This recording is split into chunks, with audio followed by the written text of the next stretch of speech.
Hello, friends. This is episode 10 of the Launch Sequence podcast. I am your host, Space Tomato, and with me today is a giant blue face, also known as Sir Piggles, a good friend and a modder of the Star Citizen community. Sir Piggles, how you doing today? Good, thank you. How have you been? Pretty good. It's hot, Nice. but it's good. Is it still super hot over there in England? It's started to die down, but it's meant to come back. Yeah, that's that's Awful heat wave. I'm always reading the weather back home in California, and I couldn't live somewhere like that. It's too hot. well, yeah, it's like every other week they're like, "Oh yeah, there's another heat wave coming," and I'm like, "The last one's not over. This doesn't sound like another heat wave. It just sounds like it is extending the current one." But I yeah, like cold rain. That's my preferred weather. I need I need a good balance. It's not bad here, but it's too humid. But yeah, that's besides the weather.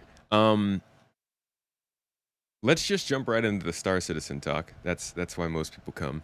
Um, I want to talk a bit about your modding history first. So, what got you into modding in Star Citizen? Um, I just saw a Reddit post from a guy who was trying to start a modding community. I thought, I'll might as well have a look and see what it is. And then I about 6 months later, I ended up running the thing, and then it just sort of all blossomed from there. How is CIG when it comes to modding? Um, Officially, they don't condone it. Or- Though I know a lot of people, do like the fact that people are enough into the game to actually get modding. The problem is, we've had a few bad eggs in the past that have kind of ruined it for the rest of us. As always. Yeah, of course. So it's for us, it's all about striking that balance and making we've got to keep CIG's legal team happy, Yeah, essentially.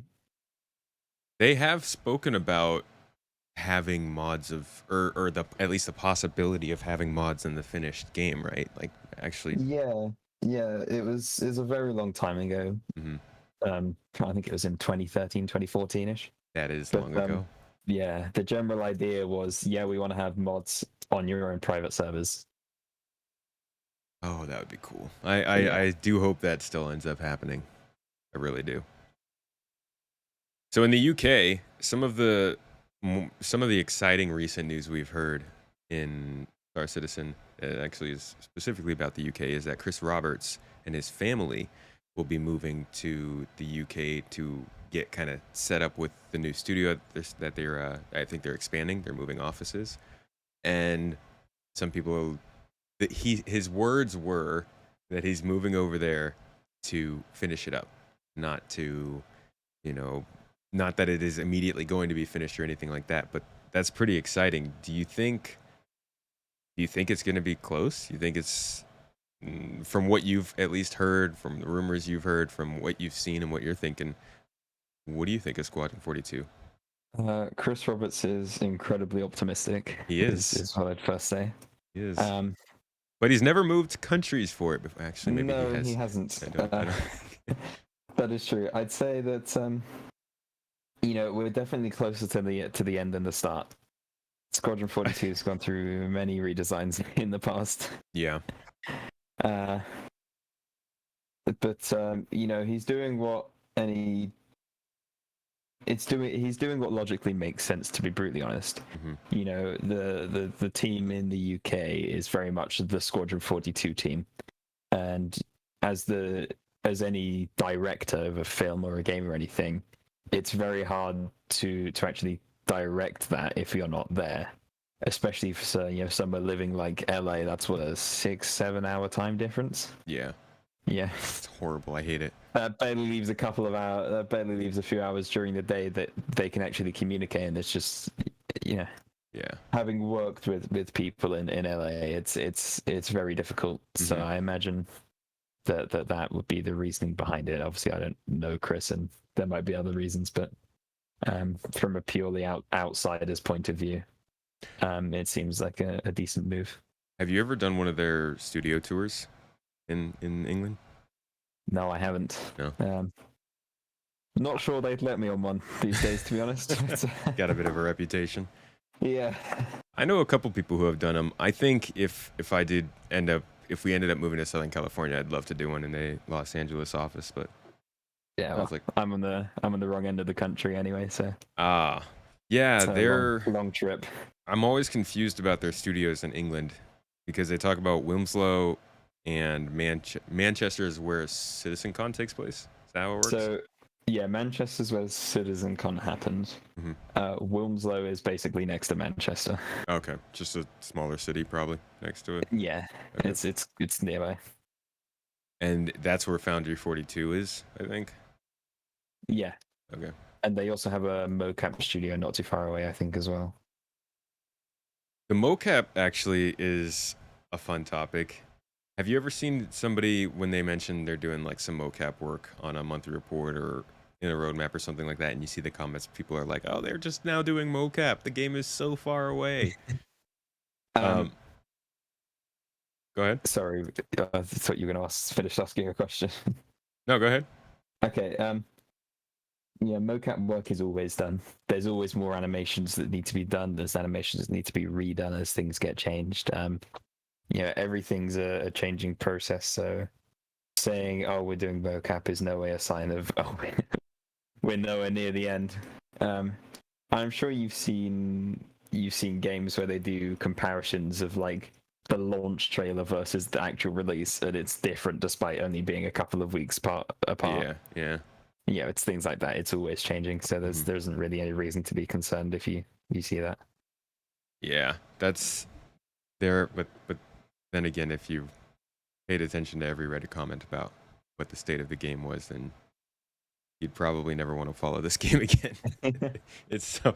I recently went back onto Reddit. I kind of wasn't going on there that much, and I recently started going back on there. And I was just there was actually one of the things that I noticed was before when would go onto Reddit, it would feel like a very inclusive community. Like all the names that I saw were names that I recognized, um, kind of the same conversations with the same people. And then I came back on in the last few months, and I noticed there were people that were asking questions that I know had been answered in the last few months. Like it, I, it was definitely a difference of more new people were getting into the game, more new people were there and kind of learning about it, and it felt like an actual game community as opposed to just like a group of people who like Star Citizen. That's something that I'm starting to notice too. It may be partially because of the Elite Dangerous stuff, but starting to notice it on YouTube as well. People, hopping into different Discords, even in global chat. Just a lot more new players coming into the game. I don't know if you've noticed anything similar. I know you've Yeah, kind of. I've definitely I've definitely seen it. It's as much as the exodus from Elite would contribute. Um, Star Citizen itself has had a massive spotlight on it recently, thanks to Elite, and Mhm. it's got new players anyway, even not coming from Elite. Yeah. But it's also part of natural progression as the community grows. It becomes a lot more well known, and by um, by logic from that, the more people you've got, the more people are going to be coming in. Right. Yeah, it's definitely growing. Um, I think I think it is a very important point to pay attention to that it's not like the ship sales are becoming more and more plentiful. I think it was last year we had like the lowest number of ship sales in years, and They're more money just is coming selling more in. ships. Yeah, Yeah, this is it. Every sign is pointing to the fact that more people are opening up to this game than ever before, and I think that's really really cool. I do also think that I feel bad for all these people because of the state of desync and the network problems that we're having. Um, and we were talking about the renderer and the kind of improvements that Gen 12 and Vulkan integration would bring to the game. But I actually want to talk briefly about the networking issues. I When I get online to play, sometimes, especially when I'm streaming and my CPU is just completely getting ruined, sometimes I feel like the game is getting too poor in terms of performance for people to play it anymore. Like I'm working on my review for 314 and I'm like I'm talking about all these great features. I'm like, yes, this is a good patch. This brings a lot of new stuff to the game. This is cool to play. But then at the end of the review, I still tell people you probably shouldn't play it because the performance is just gonna Yeah. infuriate you. And Yeah. I don't. Do you see any end to that in the near future? I know server meshing is at least, I would say, a year out. I can say I know what you mean. I upgraded to 3080 Ti on launch. I probably get sub 20 FPS at Horizon, so that's great. Yeah, yeah. Even Um, people with great computers are kind of struggling right now. yeah, yeah, it's not fun. But I could see an end, but the networking related issues aren't just the networking; it's all of these services that go on at the same time, Hmm. and a lot of them are actually pretty well optimized. It's just a case of these little bits here and there that all add up to this big beast that we've got. Yeah, And in terms of networking, it's with the big push to server meshing and a new way of actually handling the multiplayer aspect. Um, while CIG have been doing refactors of code, they're keeping up with their tech debt and trying to optimize it where they can. hmm It's still based. It's still in part based on the old CryEngine servers, which are never meant to handle something the size of what Star Citizen is. Um, and they're going to struggle naturally, but there's no point in investing time in trying to make these work when in a few months or years, whenever we actually move to the grand vision for how servers work, right. they're just going to be tossed to the side. So do you're saying that you don't think that CryEngine dependency, the problems that come with building off of CryEngine are permanent. They can get past that at some point. The problems that come with building off CryEngine have already been overcome. Okay. Yeah, TIG have such heavily modified it from the initial CryEngine that it used to be. Hmm. It's hard to call it CryEngine these days. Of course, you still have very glaring similarities because they're fundamentally the same. You, it's really just a case of the way the servers were built for that. Um, they worked at first, but they weren't designed to scale as they are. They're designed to host an FPS match in a map that's maybe a few hundred meters in each direction. Yeah, the size of a spaceship. Yeah. So, they're naturally going to struggle, but there's no point in trying to make them work forever when eventually you're just going to not use them anymore. Going back to something that you said a little bit earlier with the complexity of these systems, I was watching the Tony Zurovic talk earlier today, and he was talking about Odin, Quasar, virtual AI, and how, and then also with Inside Star Citizen yesterday, they're talking about loot and how loot is going to um, query the Quanta system in order to figure out what kind of loot items are showing up where, and then you have virtual AI working with all that, and that's exactly what I keep thinking. I'm like, look at all these different complex systems that they're stacking on top of each other. I don't think I've ever seen any game try to do this before. It's hard for me to look at all this and be like, yeah, this is gonna work. This is gonna work, and it's gonna run flawlessly, and we're gonna have a ton of fun. I keep looking at it, and I'm like, but it's a video game. When is it gonna break? Like something can't work here. How feasible does it seem to you as somebody who's into software? And I mean, obviously, our knowledge only goes so far when we're not sitting in the office looking at this stuff. Of But course, of course. what is it?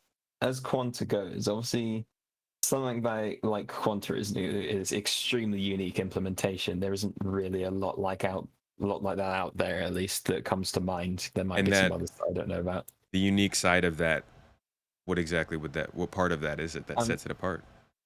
well, being that the fact that to my mind it hasn't been done before, they're making it from scratch. They know how this works right down to the low level, and you can design this really bespoke solution that'll fit in extremely well, Hmm. far better than any off the shelf woodwork, which is great for CIG. But in terms of Quanta in itself, from my perspective, and how I see it and I've heard, Quanta would be, very much a back-end thing. It wouldn't run on the servers until you hit that virtual AI point, or the actual AI where you as a player see and interact with them. Yeah. So I wouldn't see it impacting on performance or too much on servers either. I guess it's not so much the performance that I'm thinking about. It's how, Actually pulling it off. like, yeah, how all the Yeah. variables get passed back and forth, and like, for instance, they save this NPC in that profile and they do this, so they end up showing up in Yella. And because they showed up in Yella and it's near their base, something that they use is in the loot box. Like, just the weird way that these systems ebb and flow is hard to wrap my head around.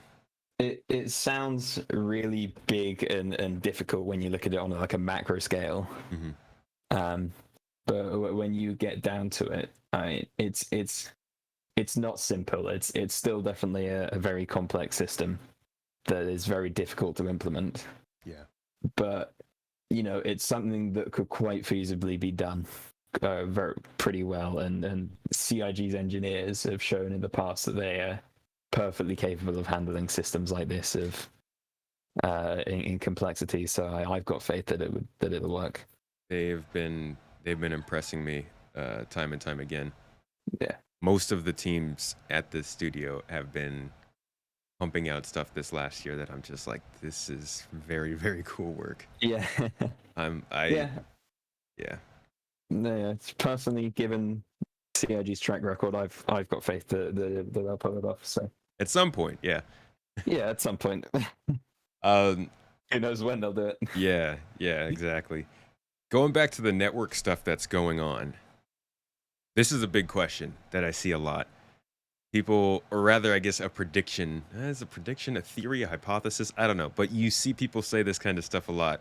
Oh, they're being held back by this technology. The dam will open. The floodgates will open. Oh, they're being held back by this.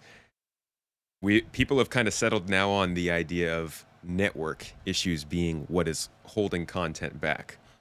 Besides the fact that obviously the network is bad, we do see that they're making stuff and working on stuff in the monthly reports.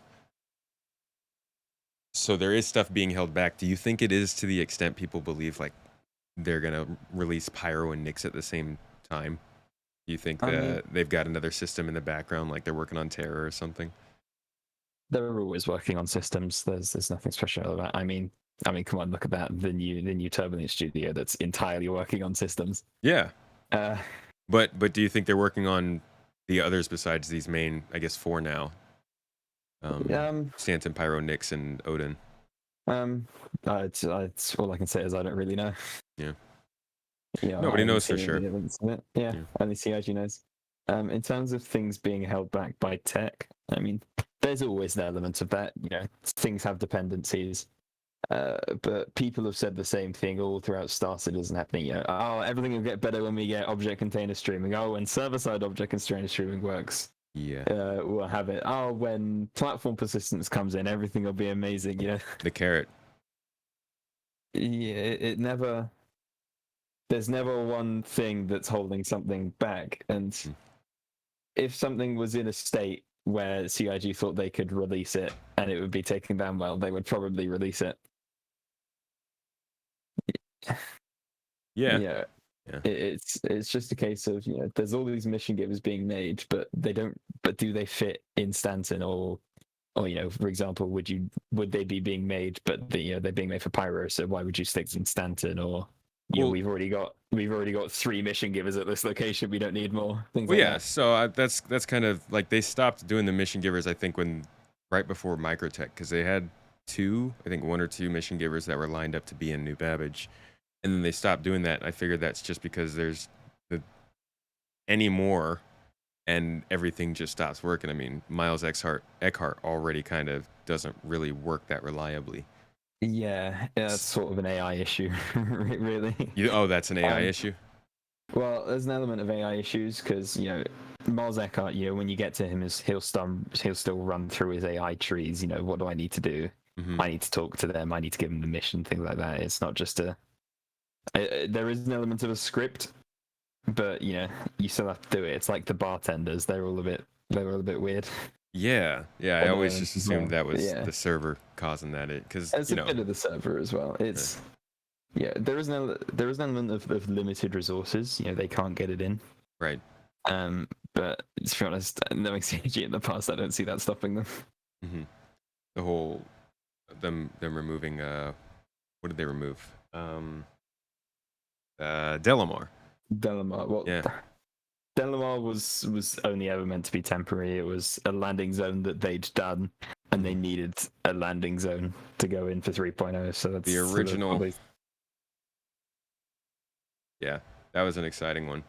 yeah, it was always going to move back to Nyx anyway. So there's nothing I'm special real. about that, and I'm I'm happy that they have removed it actually because it means they can go through and really work on Levski. Yeah, that's what I was gonna say. I'm excited to see what they do with it because Levski has, and some of the concept art sometimes doesn't line up that well with the locations, but a lot of times they do. And Levski has some very dark concept art. The It's landing zone extremely itself, unique. yeah, it comes off as a bit different from what we had in the game. So I'm excited to see if they can revisit that, It's rework got it a a lot little of bit. character. I think Yeah, Levski.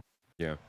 The the nature of Nyx, the Nyx system, where Levski is being a neutral system, is going to. I think the conversation is really going to start to shift in the next year towards which systems. Everybody's talking about, oh, what's your favorite moon, what's your favorite planet, where do you like to hang out, but it's really going to start to turn towards systems, which is going to be a fun conversation to have because while I talked with the Astropub about this last episode, I think it was, and we were talking about how while the UEE, yes, is the safe space, they protect you, that their space is safe. The companies Hurston and Microtech and Arcorp, Crusader, they all have their places in the Stanton system, but that doesn't necessarily mean they are the good guys. And you can kind of get things complicated with lore and the reputation system when it comes to the different systems. That was very, very cool, something we were talking about. And I'm excited to see that happen when server meshing comes in. Um, Real quick before we kind of finish things up, what are you looking forward to this year when it comes to Star Citizen? Oh god. My big one is that's I can't remember what they called it on the roadmap. Um, the hangars, the persistent Oh hangars. yeah, Like yeah, I've always thought, linking up my hangar to a place in the world and flying out of it, like they did in those trailers all those years ago. That's what I really want. I'm excited to see that they're finally moving on to that. yeah. It would be nice to have a place where I can actually go and find my ship every time. Well, I guess you still have to spawn it just like you normally do. But it would be nice to sit in my ship and not have it despawned from under me because I took too long to take off. Yeah, that's always a plus. That is one of the worst parts of this game to me. But yeah, I'm looking at that right now. Is that coming next year or the end of this year? I don't remember. I think it was next year. Yeah. Well, yeah, that's an exciting one. I am personally really, really looking forward to the cargo refactor, which I think is going to fit pretty nicely in line with the hangars, what we're going to be using for our storage and stuff. But it's a good looking year for Star Citizen. Yeah, looking forward to it. All right, man. Well, I'd like to thank you for jumping on the podcast with me. Thank you, everybody else who decided to come and listen live. Thank you to everybody who is listening, whether this be on Anchor, Spotify, Apple Podcasts, Google Podcasts, or YouTube. Thank you for watching and listening. Please leave a comment. Tell me what you liked and didn't like. Leave a review and consider subscribing to get further episodes on sci-fi games and Star Citizen in general. Piggles, was there anything else you wanted to say before we headed off? That's a lot of streaming platforms. Wow. They hit them all. Rattling off the whole list. The whole catalog, yeah. Well, the four main ones at least. But yeah, that's it. All right. Thank you all. We'll see you next week.